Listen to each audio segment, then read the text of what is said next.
The message came on a Tuesday in February, arriving in my inbox with the mundane notification sound that somehow felt different this time. Your profile made me laugh. Anyone who lists professional overthinker as a hobby deserves a conversation. I'm Jordan. I stared at my phone screen, reading and rereading those two sentences like they contained hidden meaning. Dating apps had been a minefield for the past 6 months. Endless small talk, disappointing first dates, people who looked nothing like their photos or turned out to be emotionally unavailable or just plain mean. But something about this message felt different, lighter, like the person on the other end might actually be interesting. My name is Elliot Hayes, 26 years old, graphic designer working remotely from a studio apartment in Portland, Oregon. I had brown eyes that my sister said were too serious, dark hair that I'd recently cut shorter than I was comfortable with, and a deeply ingrained fear of vulnerability that therapy was slowly helping me unpack. I'd been single for 2 years after a relationship that had ended badly, the kind of badly where you question whether you're capable of being loved, where trust becomes something theoretical rather than practical. My ex, Marcus, had been charismatic and exciting and ultimately someone who thought commitment was optional as long as you were honest about it after the fact. Since then I'd been careful, maybe too careful. My friends said I was building walls. I said I was being selective. The dating app was a compromise with myself, exposure therapy for my trust issues. My therapist had suggested, put yourself out there, practice being open, see what happens. So far, what had happened was a lot of boring coffee dates and one truly terrible dinner where my date had spent 2 hours explaining cryptocurrency while I nodded and planned my escape. But this Jordan person, I clicked on his profile, my heart doing something complicated. He was handsome in an understated way, not the carefully curated, obviously filtered photos that screamed insecurity but candid shots that looked real. Dark blonde hair, blue eyes, a smile that reached those eyes in a way that suggested he meant it. 28 years old, architect, based in Portland, actually in Portland, not Portland area, which usually meant an hour away in the suburbs. His bio was simple. I design buildings but can't cook. I run marathons but hate mornings. I believe in honest conversation and terrible puns, looking for someone who can handle both. I read it 3 times before typing a response. Professional overthinker is the most employable of my hobbies. The others include catastrophizing and collecting houseplants I inevitably kill. I'm Elliot. His response came fast enough that he must have been waiting. Plant murderer, huh? That's dark. I respect the honesty. What's your body count, plant-wise? 7 this year alone. I'm a serial killer, really, just very slow and remorseful about it. The remorse is what separates you from true monsters. Speaking of which, worst date you've been on from this app. I need to know what I'm competing against. And just like that, we were talking. Not the stilted, interview-style conversation that characterized most dating app exchanges, but actual dialogue. He told me about the date who'd brought her emotional support peacock to a restaurant. I told him about cryptocurrency guy. He sent me a photo of a building he was working on, all glass and clean lines, and asked what I thought. I sent him a logo I was designing and he pointed out kindly that the kerning was slightly off on one letter. You have a good eye, I typed. Occupational hazard. I notice when things are slightly wrong, makes me fun at parties. Do you go to a lot of parties? Define a lot. I go to work functions where I drink exactly 2 beers and make small talk about sustainable materials. Does that count? Sounds thrilling. It's as thrilling as it sounds, which is not. What do you do for fun when you're not murdering plants? I had to think about that. What did I do for fun? I read. I go to this coffee shop that has good light for people watching. I visit the art museum on Fridays when it's less crowded. I call my sister and pretend I have my life together. That last one is the most relatable thing I've ever read. My brother thinks I'm a functional adult. I don't have the heart to tell him I'm faking it. We're all faking it. That's the secret they don't tell you. That's weirdly comforting. We messaged for 3 days before he asked for my number. A week after that, he called. "Is this weird?" were his first words when I answered. Calling instead of texting. I realized after I dialed that maybe that's not what people do anymore. "It's not weird," I said, even though my heart was racing. "It's actually kind of nice. Retro." "Retro, great, I'm retro." His laugh was warm, slightly self-deprecating. "So Elliot the plant murderer, tell me something real about yourself, something you wouldn't put in a dating profile." That's a big question for a first phone call. "I know, but I'm tired of small talk. I want to actually know you." Something about the directness of it disarmed me completely. "I'm scared of getting hurt again," I said, the honesty surprising me.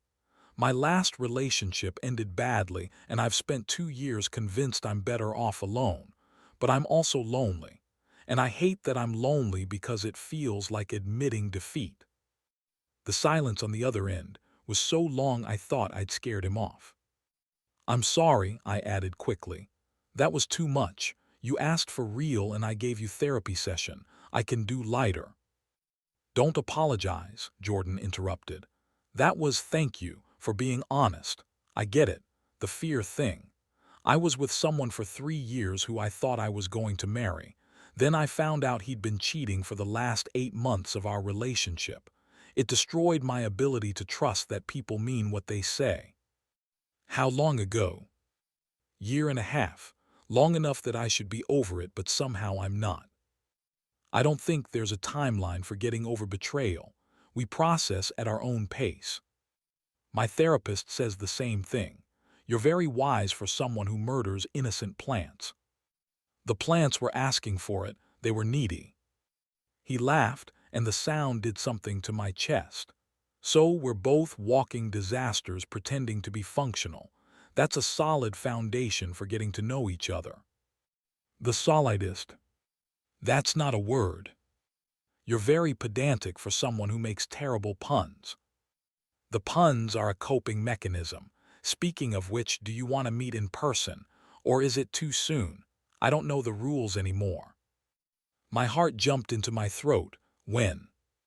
"This weekend, Saturday. There's a coffee shop I like that's quiet, good for actual conversation." "The one on Division?" "That's the one. How does 2 p.m. sound?" 2 p.m. sounds terrifying and perfect." "Same. I'll be the anxious guy wearing too much cologne because I stress applied it. I'll be the one pretending I'm not anxious while internally panicking. We're going to be a disaster." "Probably. See you Saturday." After we hung up, I sat on my couch for 20 minutes, my phone still in my hand, trying to process what had just happened. I'd agreed to meet someone in person, someone I'd only known for 2 weeks, someone who made me laugh and seemed to understand the specific brand of emotional damage I was carrying. It felt reckless and exciting in equal measure. I called my sister Thea. "I have a date," I announced when she answered. "With who?" "That guy who kept sending you inspirational quotes." "Different guy. His name is Jordan. We met on the app. We've been talking for 2 weeks and we're meeting Saturday." 2 weeks? Elliot, that's basically a lifetime in dating app time. What took you so long?" "I was being careful." "You're always careful. How do you feel about him?" I considered the question. Nervous, excited, terrified he'll be completely different in person and all of this. I gestured even though she couldn't see me. "All this connection we've built will turn out to be fantasy. Or it could be even better in person. You won't know until you meet him." "I hate that you're right." "I'm always right. It's my best quality. Wear the blue shirt. It makes your eyes look less intimidating." "My eyes aren't intimidating." "Elliot, you have resting sad face. It's intimidating to people who don't know you're actually soft inside." "I'm not soft." "You cried during that commercial with the dog." "That dog was very emotional." She laughed. Wear the blue shirt, be yourself. And Elliot, let yourself be happy, you deserve that. Saturday arrived with the inevitability of a deadline I'd been dreading and anticipating in equal measure. I changed my outfit 4 times before settling on jeans and the blue shirt Thea had recommended. I arrived at the coffee shop 15 minutes early and sat in my car, giving myself a pep talk that mostly consisted of "don't be weird," repeated in various forms. At 1:58 I walked inside. Jordan was already there, sitting at a corner table, and my breath caught because his photos hadn't done him justice. He was more attractive in person, sharper features, expressive eyes, and energy that photos couldn't capture. He looked up when I walked in, and the smile that crossed his face was genuine and slightly nervous. "Elliot." "Jordan, hi, you're real." "So are you. I was worried you might be an elaborate catfish operation." "Same, glad we're both actual humans." "Same, can I get you coffee? I owe you for being brave enough to show up." "Black coffee, and I'm pretty sure we're equally brave here." "Fair point." He ordered our drinks and we sat down, and for a moment, the conversation that had felt so easy over text and phone went silent. "This is weird, right?" Jordan said finally.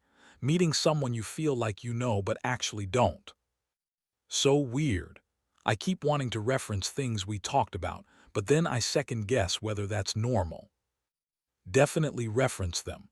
I want to hear about your plant casualties in person." So I told him about the succulents I'd somehow drowned despite succulents being allegedly indestructible. He told me about the time he'd tried to design a chair, and it had collapsed under his own weight during testing. "I'm an architect who can't build furniture," he said. "It's humbling. I'm a designer who can't keep plants alive. We're both frauds in our respective fields. But at least we're honest about it." The conversation found its rhythm after that, flowing the way it had online but with the added dimension of seeing his expressions, hearing his laugh in person, watching the way his eyes crinkled when he smiled. 2 hours passed like minutes. "I should probably let you go," Jordan said eventually, though he didn't move to leave. "I've monopolized your afternoon." "I didn't have other plans. This is the best afternoon I've had in a long time." "Yeah," his smile was hopeful. "Me too. Can we do this again soon?" "Yes, absolutely yes." "Tomorrow." I laughed, eager. I really like talking to you, Elliot, and I don't want to wait another week to see you again." "Tomorrow works. What did you have in mind?" "There's this art exhibit at the museum. Abstract stuff. I know nothing about art, but I like looking at things I don't understand. Want to not understand it with me." "That sounds perfect." We walked to our cars together, and at mine, Jordan paused. "Thank you," he said, "for being exactly who you were online, for being honest and funny, and just thank you. Thank you for calling instead of just texting, for making this less terrifying than I thought it would be." He stepped closer and my heart rate spiked. "Can I hug you? Is that weird?" "Not weird." The hug was brief but warm, and when we pulled apart, Jordan's smile was different, softer, more private. "See you tomorrow, Elliot." "See you tomorrow." I drove home in a daze, my mind replaying every moment, every smile, every second of connection. When I got home, I texted him. Made it home without catastrophizing the entire date. Personal record. His response came immediately. "Same. I only second-guessed myself 40 times instead of my usual 100. Progress. We're basically well-adjusted adults." "We're getting there. Sleep well, Elliot." "You too, Jordan." I fell asleep that night thinking about blue eyes and genuine smiles, and the terrifying possibility that maybe, just maybe, this could be something real. The art museum date turned into dinner. Dinner turned into a walk through the city. The walk turned into sitting on a bench by the waterfront until midnight, talking about everything and nothing. I should get home, I said for the third time, not moving. You should, Jordan agreed, also not moving. It's late. Responsible adults go home at reasonable hours. We're very responsible. The most responsible. Tomorrow, I asked, am I being too eager? Is this too fast? If it is, I'm equally guilty. Tomorrow, my place. I'll attempt to cook something that won't poison us. No promises on success, but the attempt will be sincere. Your place, I repeated, my stomach doing complicated things. Just us. Just us, unless you'd prefer somewhere public. I don't want to make you uncomfortable. No, your place sounds good. I trust you. Something in his expression shifted at those words.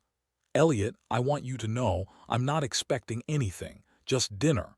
Just spending time together. Whatever happens or doesn't happen, I'm just happy to be with you. Okay, yeah, tomorrow, your place. He gave me his address, and we finally, reluctantly, parted ways. Over the next week, we saw each other 5 times. Coffee dates turned into meal dates, turned into movie nights on his couch where we'd sit close enough that our arms touched, and the touch felt electric. I like you, Jordan said one night, his hand finding mine in the darkness. I know it's fast, but I can't pretend I don't. You're everything I didn't know I was looking for. I like you too.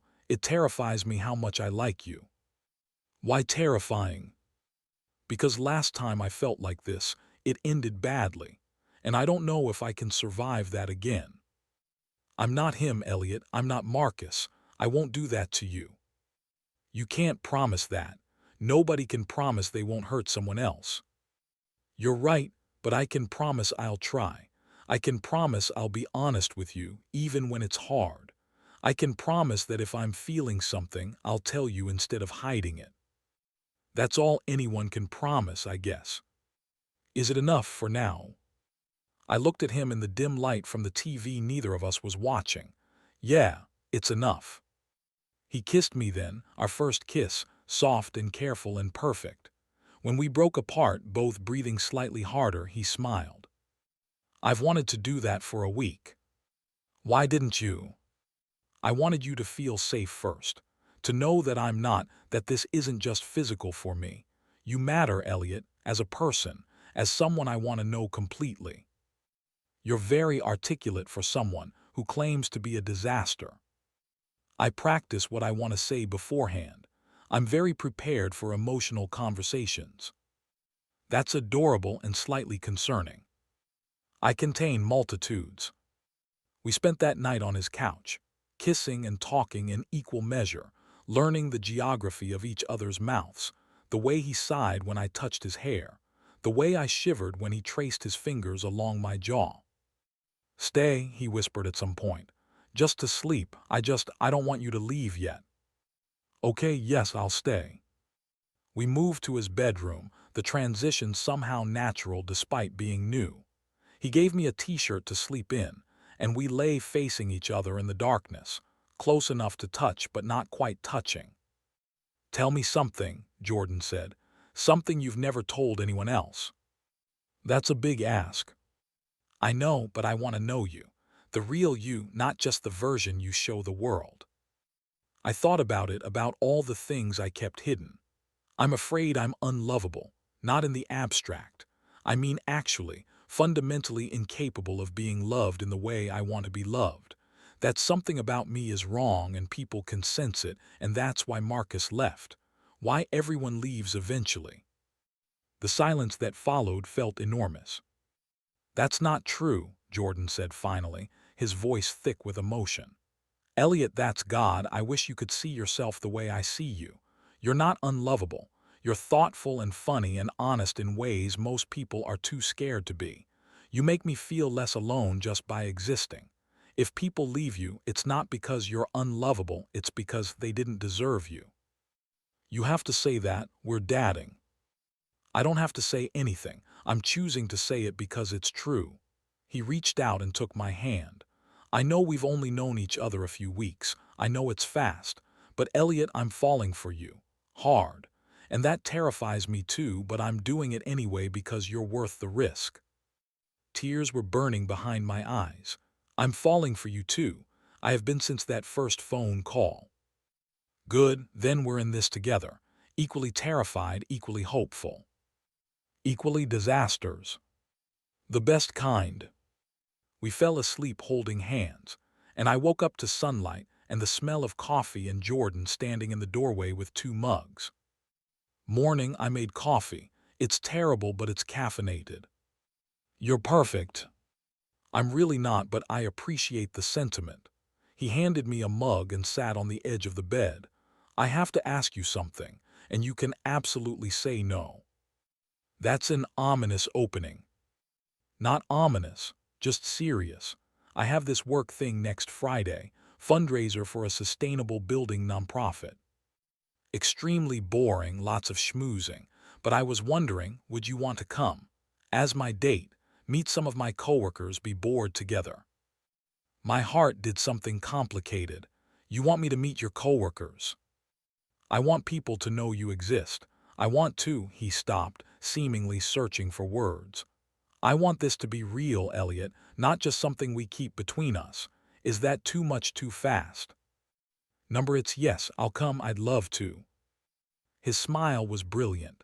Yeah, you're sure, it's formal, you'd have to wear a suit. There will be small talk about zoning regulations. I can handle small talk about zoning regulations. I'm very versatile. You're very perfect. Stop calling me perfect. It's setting unrealistic expectations.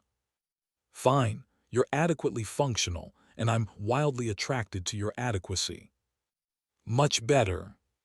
The week leading up to the fundraiser was a blur of texts and calls and stolen evenings together. We were falling into a rhythm, easy and natural in ways that should have been impossible given how little time had actually passed. Is this normal? I asked Thea during one of our phone calls. To feel this connected to someone this fast. There's no normal when it comes to relationships. Sometimes you just know. Do you trust him? I'm trying to, it's hard. But you're trying. That's what matters. Just be careful with your heart, okay? You've been hurt before. I don't want to see that happen again. I'm being careful, I promise. Good. Now tell me what you're wearing to this fancy fundraiser. I need to make sure you don't embarrass yourself. Friday arrived with the same mixture of excitement and nerves that had characterized my entire relationship with Jordan so far. He picked me up at 6, looking devastating in a dark suit that fit him perfectly. You look incredible, he said when I answered the door in my own suit, navy, carefully chosen with Thea's input. So do you. We're very coordinated. The most coordinated. He kissed me hello, a gesture that had become natural over the past weeks, ready to be bored by conversations about lead certification. Born ready. The fundraiser was exactly as advertised.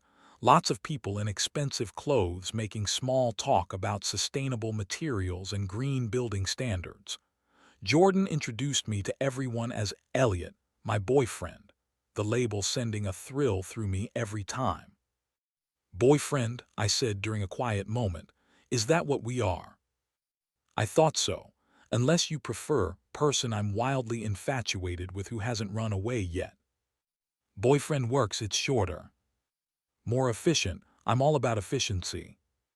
You're an architect, efficiency is literally your job. See, we're perfect for each other. Halfway through the evening, Jordan pulled me onto a balcony overlooking the city.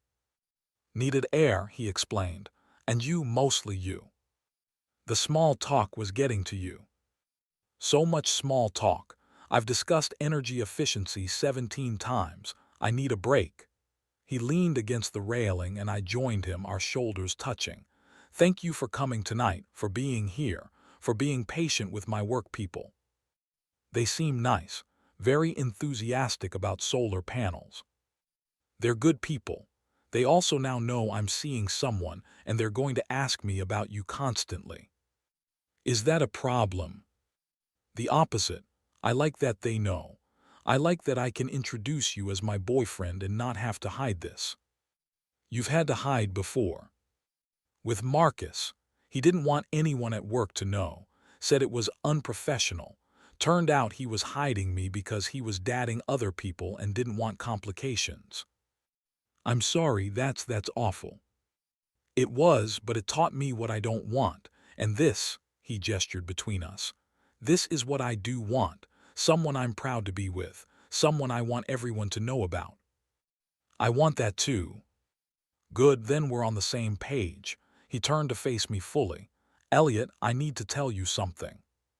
My stomach dropped at his tone. Okay. I'm in love with you. I know it's fast. I know we've only been together a month. But I can't. I can't keep pretending I'm not. You're the first thing I think about when I wake up and the last thing I think about before I sleep, and I'm completely gone for you. The words hung in the air between us, weighted with meaning and risk. Say something, Jordan said, his voice uncertain. Please. I love you too, I said, the words feeling both terrifying and inevitable. I've been trying not to because it's scary and fast and I'm afraid of getting hurt. But I do. I love you, Jordan. His kiss was different this time. Deeper, more certain. A promise sealed with the truth we'd both been too scared to say until now. When we broke apart, both breathing hard, he pressed his forehead to mine. Come home with me tonight, he whispered. We can if you want, but that's not why I'm asking. I just want to be with you, wake up next to you, make you terrible coffee in the morning. Yes, absolutely yes. We left the fundraiser early, making polite excuses to people who smiled knowingly, and drove back to Jordan's apartment with my hand in his the entire way. In his apartment, the weight of what we'd confessed settled over us. We'd said we loved each other. That wasn't casual. That was real and serious and terrifying. Hey, Jordan said, stopping my spiraling thoughts by taking my face in his hands. We don't have to figure everything out tonight. We're just going to be together. That's enough. Okay, yeah, together. We changed into comfortable clothes and settled on his couch, except this time the touching was deliberate. His arm around my shoulders, my head on his chest, his fingers tracing patterns on my arm. This is nice, I said. It is. This is my favorite version of us. What's that? Just existing together. No performance, no pressure, just us. I love just us. Me too. We stayed like that for a while, the city lights filtering through his windows, both of us processing the shift that had occurred tonight. Then Jordan said, very quietly, I want to show you something, but I need you to promise not to freak out. My heart rate spiked. That's an ominous opening. It's not bad, it's just personal, and I've never shown anyone before. Okay, I promise not to freak out. He got up and went to his bedroom, returning with a sketchbook. He sat back down and handed it to me. He stopped, clearly nervous. These are drawings I've been doing, of you, since we started dating. I know it's probably weird, but I couldn't help it. You're very beautiful and I wanted to capture it. My hands shook as I opened the sketchbook. Page after page of me. Different expressions, different angles, all rendered with care and skill I hadn't known he possessed. Me laughing, me concentrating, me sleeping. Each one showing a version of myself I didn't know existed, softer, more open, genuinely happy. Jordan, I said, my voice breaking, these are incredible. You're not freaked out. I'm the opposite of freaked out. No one's ever seen me like this. The way you draw me, like you're worth looking at, he finished. Because you are. God, Elliot, you're so worth looking at. I set down the sketchbook carefully and kissed him, trying to convey everything I couldn't articulate. Gratitude, wonder, love. The kiss deepened, became more urgent. His hand slid into my hair and mine gripped his shirt, and for a moment there was nothing but this. The reality of being wanted, of being seen, of being loved. Wait, I said, pulling back. Before this goes further, I need to tell you something. Okay, anything. I'm nervous about this, about being intimate. It's been a while and my last experience wasn't good. Marcus, I struggled for words. He made me feel like I wasn't enough, like I was doing everything wrong, and I'm afraid that's going to be in my head and ruin this. Hey, Jordan's voice was gentle but firm. Look at me. We don't have to do anything tonight or this week, or until you feel completely ready. And when we do, if we do, we go at your pace. Whatever you need to feel safe and good, that's what matters. You're not disappointed. Elliot, I'm in love with you. I want you to feel safe with me more than I want anything else. We have time. There's no rush. The relief that flooded through me was overwhelming. Thank you for understanding, for not making this weird. Nothing about you is weird. You're honest and brave, and I'm lucky you're willing to be vulnerable with me. I love you. I love you too. Now come here, let's just be together, that's more than enough.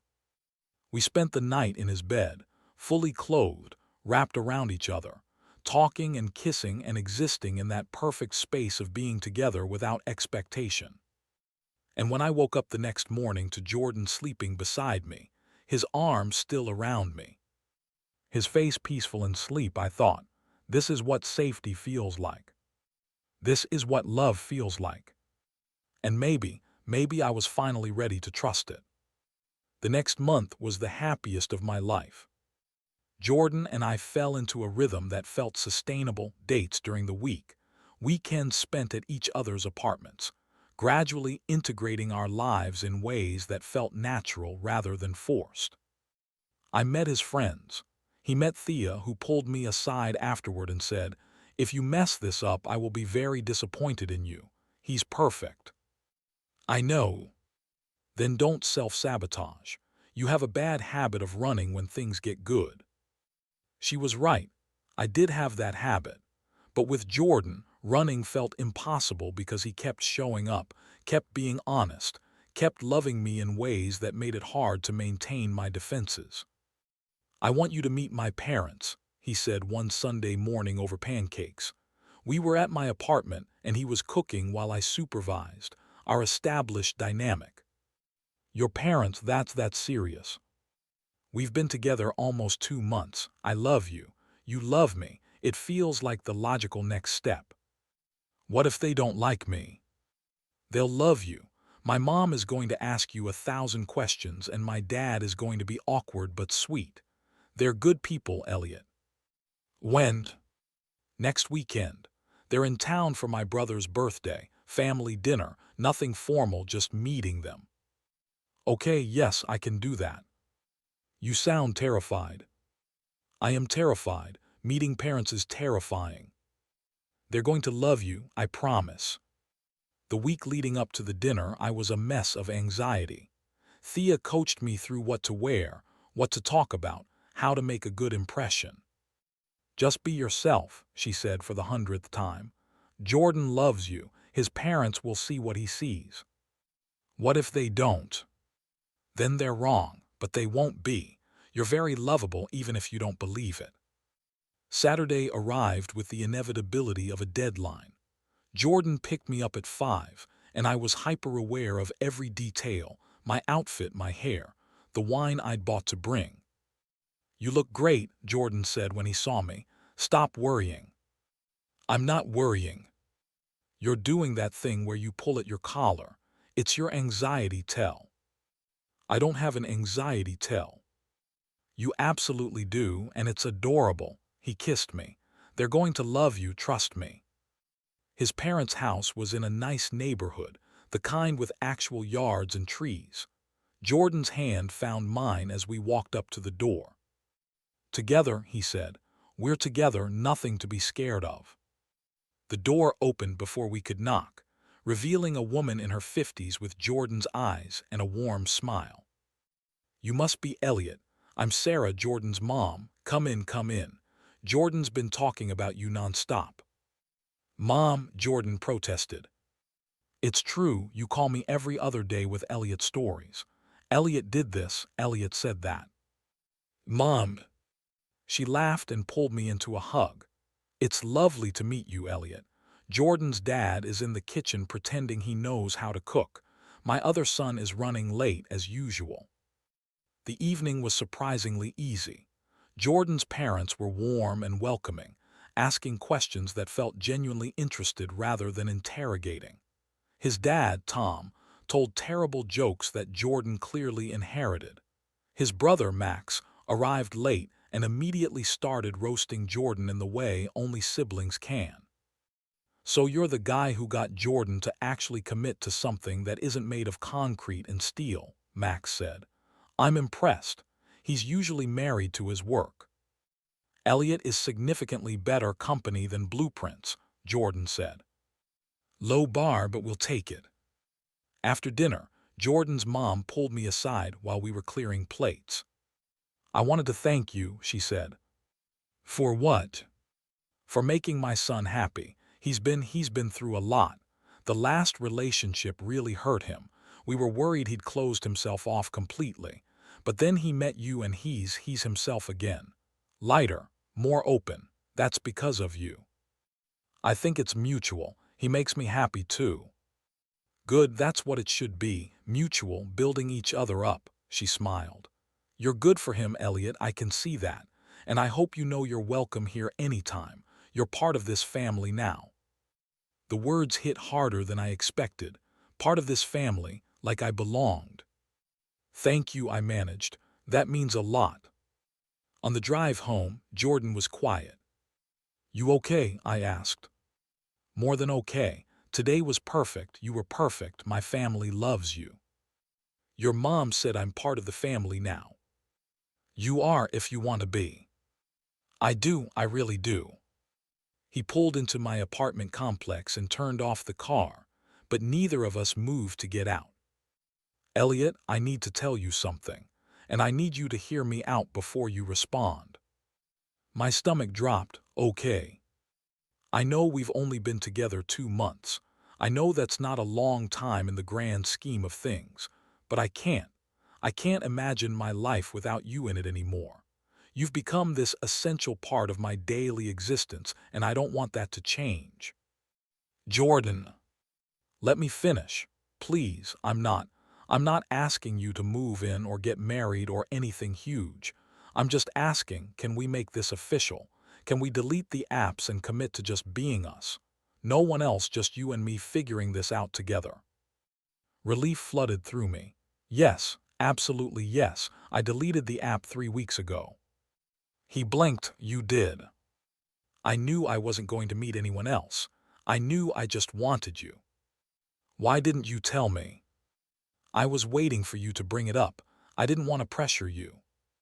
"Elliot Hayes, you're perfect." "I thought we weren't using that word anymore." "I'm making an exception. Come inside with me." "It's late. You have work tomorrow." "I know, but I don't want tonight to end yet. He stopped, his hand finding mine. "I want to be with you, really with you. If you're ready, no pressure, but I need you to know I want that. I want all of you." My heart was racing. "I'm ready. I'm scared, but I'm ready." "We'll go slow. We'll stop if you need to. Whatever you need, Elliot." "Okay, yes, let's go inside." We made it to my apartment, the air between us charged with possibility and anticipation. Inside, Jordan took my face in his hands. "I love you," he said. "And whatever happens tonight, that doesn't change. You're safe with me, always." "I love you too, and I trust you. I'm choosing to trust you." What happened next was gentle and careful, and everything I needed it to be. Jordan kept checking in, kept making sure I was okay, kept treating me like I was precious. And for the first time in years, I felt completely, wholly safe. Afterward, we lay tangled together, my head on his chest, his fingers tracing patterns on my shoulder. "How are you?" he asked quietly. "Good, really, really good. That was thank you for being patient, for making me feel safe." "Always, I meant what I said. You're safe with me. I'm not going to hurt you the way he did." "I'm starting to believe that." "Good, because it's true." He pressed a kiss to my forehead. "Stay, let me make you terrible breakfast in the morning." "I don't have a change of clothes." Wear mine. I want to see you in my shirt anyway. You're very presumptuous. You love it. I really do. We fell asleep like that, wrapped in each other, and I woke up to sunlight and the smell of burning toast and Jordan cursing in the kitchen. I tried, he said when he saw me emerge. The toast fought back. You're adorable. I'm a disaster, there's a difference. You're my disaster. Best thing I've been called all day. We ate slightly burnt toast and drank coffee, and it was perfect in its imperfection. I could get used to this, I said. Good, because I'm planning on doing this a lot. Maybe forever if you'll let me. Forever is a long time. I've got time and I'm patient. He reached across the table and took my hand. I'm all in, Elliot, completely. Whatever comes next, we figure it out together. Together, I agreed. I like the sound of that. And for the first time in 2 years, I let myself believe in forever. Let myself believe I deserved it. Let myself believe that maybe, just maybe, this was the real thing. The coffee shop on Division had become our place. We sat at the same corner table where we'd had our first date, except now it was easier, natural. We knew each other's orders without asking, finished each other's sentences, existed in that comfortable space of people who'd built something real. I can't believe it's been 6 months since we met in person, I said. 8 months since we started talking online, Jordan corrected. That counts. You're very precise. I'm an architect. Precision is my brand. Your brand is also terrible puns and burning toast. Those are secondary brand attributes. I laughed and he smiled, the real smile. The one he reserved for moments when we were alone. I have something for you, he said, pulling out his phone, but you have to promise not to laugh. That's never a good sign. He turned the screen to face me. It was a sketch, detailed and beautiful, of the two of us, at this table 6 months ago. I drew this the night of our first date, he explained. From memory, I wanted to remember exactly how you looked when you realized I was real. Jordan, this is, my throat tightened. You drew this that night. I couldn't stop thinking about you, about how it felt to finally meet you in person after weeks of talking, how you were even better than I'd imagined. I felt the same way. I went home and told Thea you were perfect, and she said I was being dramatic. Were you? Not even a little bit. I looked at the sketch again, at the way he'd captured something soft and hopeful in both our expressions. Can I keep this? It's yours. Everything I draw of you is yours. You still draw me. All the time. I have about 30 sketches now. You're my favorite subject. That's incredibly romantic and slightly obsessive. I contain multitudes. You really do. We sat in comfortable silence for a moment, and I thought about everything that had changed since that first date. I'd met his family, introduced him to my parents over video call since they lived across the country. We'd navigated our first fight, about whether morning people were morally superior to night people. We agreed to disagree. We'd said, I love you approximately 1,000 times, and it never got old. Elliot, Jordan said, breaking into my thoughts, there's something I want to ask you, and I need you to think about it before you answer. My heart rate spiked. Okay. My lease is up in 2 months, and I've been thinking we spend most nights together anyway. We have toothbrushes at each other's apartments. Half my clothes are at your place and vice versa. And I was wondering, he took a breath. Do you want to find a place together, actually live together, not just pretend we don't already basically do? I stared at him, processing. You want to move in together? Only if you do. I know it's a big step. I know we've only been together 6 months officially. But Elliot, I wake up happier on days I wake up next to you. I want that to be every day. I want to build a life with you, an actual intentional life. What do you think? What did I think? I thought about coming home to Jordan every day. I thought about waking up to his terrible coffee every morning. I thought about building something permanent with someone who'd proven over and over that he was safe, that he meant what he said, that he loved me completely. Yes, I said, absolutely yes, let's find a place together. His smile was incandescent. Yeah, you're sure. I'm terrified and excited and completely sure. Let's do this. We're moving in together.